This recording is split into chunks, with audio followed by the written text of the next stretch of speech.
วัสดีนะคะทุกท่านค่ะ ตอนนี้เรามาแอบดูเด็กน้อยนอนหลับนะคะ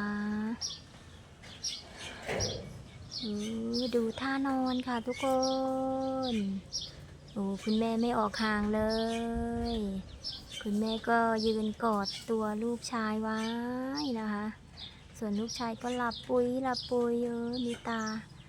ลืมเล็กลืมน้อยนะคะนี่คุณแม่ก็ยืนเฝ้านะคะทุกคนกลางวันคุณแม่ยืนเฝ้ากลางคืนคุณลูกยืนเฝ้าแม่นะครับแม่สับเปลี่ยนกันน่ารักมากเลยฝากกดไลค์กดแชร์กดติดตามกันเยอะๆด้วยนะคะโอ้ยตื่นแล้วมาแล้วมาแล้ว